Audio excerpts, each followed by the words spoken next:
तो एक बार फिर से स्वागत है आप सभी का टारगेट विद विजय में। एक बार फिर से हम 20 प्रश्नों की सीरीज़ लेकर के जो उत्तराखंड से संबंधित है उस पर डिस्कस करेंगे। जो पुलिस कांस्टेबल, दरोगा, पटवारी, समीक्षा अधिकारी, सहायक समीक्षा अधिकारी आने वाले एग्ज़ाम के लिए हेल्पफुल रहेगी, ठीक है। और ख़ास करके कि यूकेपीएससी एग्ज़ाम करवा रहे हैं तो उस पोर्शन को देखते हुए हम लोग एक मिला जुला जो क्वेश्चन बैंक है इसको लेकर के आए हैं, ठीक है। तो शुरू करते हैं आज का पहला क्वेश्चन।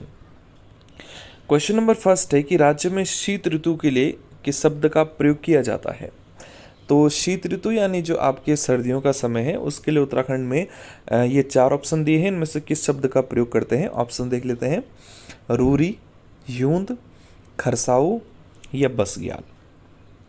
तो अगर हम अगर हम देखें कि शीत ऋतु के लिए किस शब्द का प्रयोग करते हैं तो ऑप्शन बी यूंद का प्रयोग करते हैं, ठीक। जबकि रूरी आप ग्रीष्म ऋतु के लिए प्रयोग करते हो। रूरी के अलावा खरसाओ भी आप ग्रीष्म के लिए प्रयोग करते हो और बसग्याल जो है वो आप वर्षा काल के लिए प्रयोग करने का कार्य करते हो, ठीक है। तो फिलहाल शीत ऋतु पूछा हुआ था तो यूंद इसका सही जवाब option B. Question number second, Patwari Prashikshan Sansthan की स्थापना कब की गई। तो पटवारी प्रशिक्षण संस्थान पहले तो आपको मालूम होना चाहिए कि है कहाँ। तो पटवारी प्रशिक्षण संस्थान की लोकेशन आपकी अल्मोड़ा में है, ठीक है। तो ऑप्शंस देख लेते हैं। 19 नवंबर 1913, 4 जुलाई 1912, 8 अगस्त 1913 या 7 सितंबर 1911। तो पटवारी प्रशिक्षण संस्थान 19 नवंबर 1913 को स्थापित हुआ। लोकेशन इसकी अल्मोड़ा। और अगर हिस्ट्री में देखा जाए कि पटवारी व्यवस्था शुरुआत कब हुई थी तो लगभग 1819 में विलियम ट्रेल ने उत्तराखंड में कुमाऊं कमिश्नरी के दौरान 9 पटवारियों को भरना शुरू किया था, ठीक है। तो ट्रेल के समय काल की गतिविधि है लेकिन फिलहाल स्थापना पूछी हुई है तो 19 नवंबर 1913 होगा। क्वेश्चन थर्ड पर आते हैं। क्वेश्चन नंबर थर्ड है, झुमड़ा किस जनजाति का लोकगीत है, ठीक है। तो ये कहेंगे आपको लोक नृत्य गीत के रूप में भी पूछा जा सकता है। तो ऑप्शन देख लेते हैं झुमड़े को लेकर। जौनसारी, भूटिया, थारू या बोक्सा। तो झुमड़ा जो है आपको ध्यान रखना है ये थारू जनजाति में प्रयोग किया जाता है। क्वेश्चन नंबर 4 की ओर बढ़ते हैं। कुली बेगार के विरुद्ध गढ़वाल में चमेठा खाल में किसके नेतृत्व में सभा का आयोजन हुआ।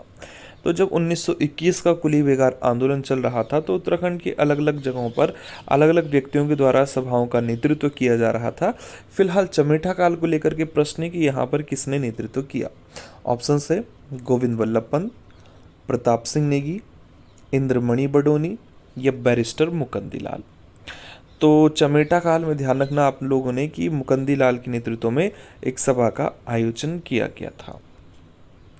क्वेश्चन नंबर 5 की तरफ बढ़ते हैं। क्वेश्चन नंबर 5 है, रुद्रपुर नगर निगम की स्थापना कब की गई। ऑप्शन है 2011, 2012, 2013 या 2015। तो रुद्रपुर की जहां तक बात है नगर निगम बनने की तो आपको ध्यान रखना है वर्ष 2013। क्वेश्चन नंबर 6, उत्तराखंड पश्चिमी हिमालय का कुल कितना प्रतिशत क्षेत्र घेरता है। तो ऑप्शंस है 1.69, 10%, 16% या 25%। तो उत्तराखंड पश्चिमी हिमालय का 16% जो पार्ट है इसको कवर करता है, option C. Next question, question number 7 की तरफ चलते हैं।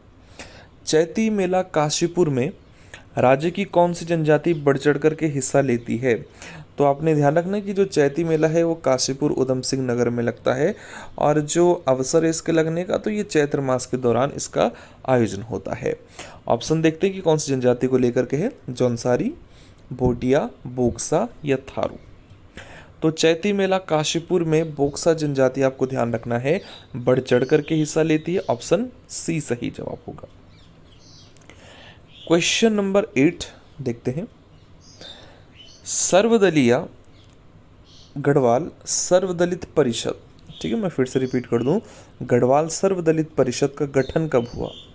ऑप्शन है 1923, 1928, 1921 या 1916। तो गढ़वाल सर्वदलित परिषद का जो गठन हुआ था ऑप्शन बी यानी 1928 में हुआ। और आपको ये भी ध्यान रखना है कि जयानंद भारती के द्वारा इस प्रकार की सभा का गठन या परिषद का गठन हुआ था। तो B option 1928। Question number next, Kumaon का खजुराहो कहलाता है।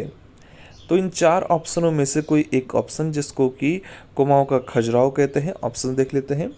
जागेश्वर, द्वाराहाट, कटारमल या नैनीताल।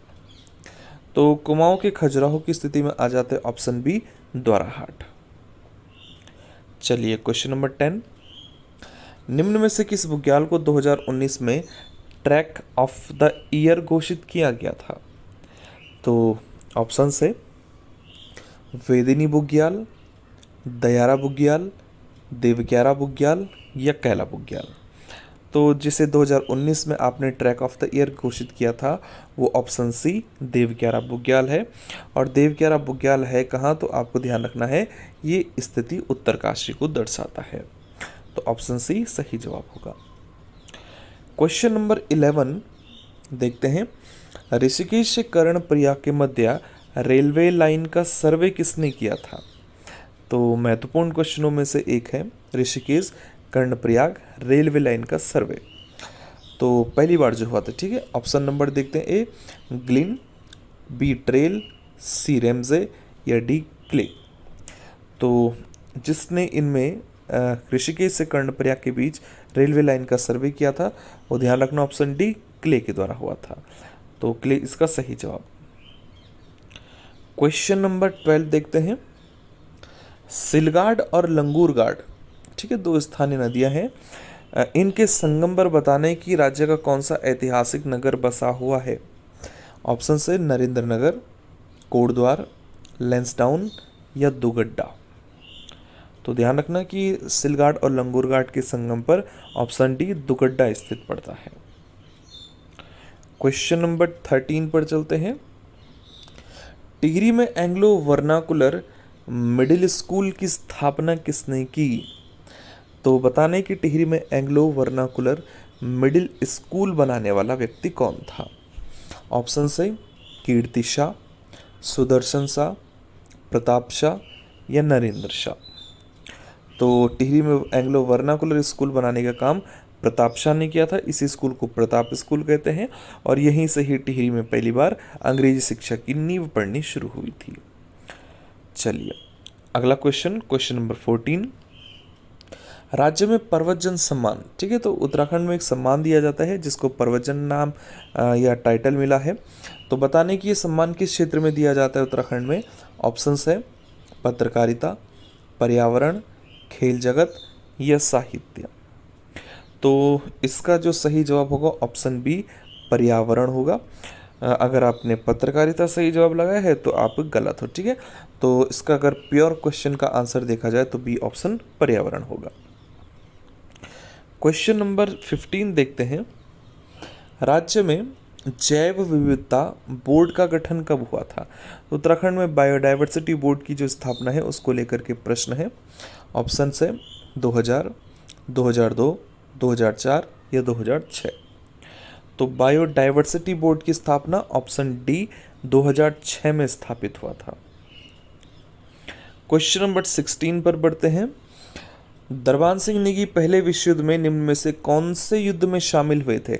यानी जब पहला विश्व युद्ध चल रहा था तो दरबान सिंह नेगी पहले विश्व युद्ध में किस युद्ध का हिस्सा बने थे। तो ऑप्शंस देख लेते हैं, न्यू वेशेपल, बर्मिंघम, फेस्टवर्ट या किस्सा खानी। तो दरबान सिंह नेगी जैसे 1914 के समय काल में हमने क्या किया था, विक्टोरिया क्रॉस प्रदान किया था। और आपने देखना कि इनको किस युद्ध में शामिल किया गया था। तो ऑप्शन नंबर सी फेस्टवर्ट का युद्ध में इन्होंने प्रतिभाग किया और फिर जाकर के इनको पहला गढ़वाल रेजिमेंट में या उत्तराखंड से पहला क्या मिला, विक्टोरिया क्रॉस प्रदान किया गया था। बढ़ते हैं क्वेश्चन नंबर 17 की तरफ। क्वेश्चन है, स्टील सिटी ऑफ उत्तराखंड किसे कहा जाता है। तो स्टील सिटी ऑफ उत्तराखंड के लिए ऑप्शन देखते हैं, श्रीनगर, दुगड्डा, कोटद्वार या हल्द्वानी। तो steel city of Uttarakhand option C Kotdwar है।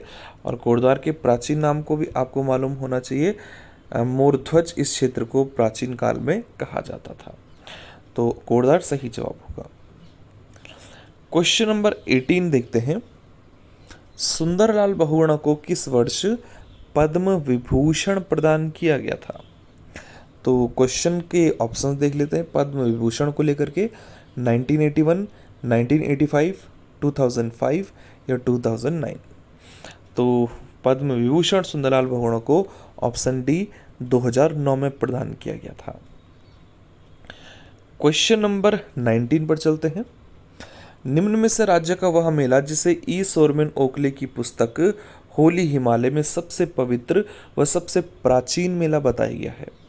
ठीक है, तो ऑप्शन देख लेते हैं, जौलजीबी, बगवाल, उत्तरायणी या पूर्णागिरी। तो ई सोरमेन ओकले ने ऑप्शन सी उत्तरायणी मेले को उत्तराखंड का सबसे प्राचीन मेला और सबसे पवित्र मेला भी बताया है। ठीक है, ऑप्शन सी। क्वेश्चन नंबर 20 की तरफ चलते हैं, इस सीरीज का आखिरी क्वेश्चन है कि सुधवन नाम का एक आभूषण है, इस सुधवन नाम के आभूषण को कहाँ पर धारण किया जाता है? ऑप्शंस देख लेते हैं। ऑप्शन है आपका पहला, हाथ, पैर, कमर या सर। तो सुधवन नाम का जो आभूषण है, ध्यान रखना है, पैरों में धारण किया जाता है। और इसी सुधवन नाम के आभूषण के लिए एक और शब्द का प्रयोग होता है जिसको हम कंडवा के नाम से पुकारते हैं। ठीक है, तो सुधवन आभूषण आपके पैरों में धारण किया जाता है।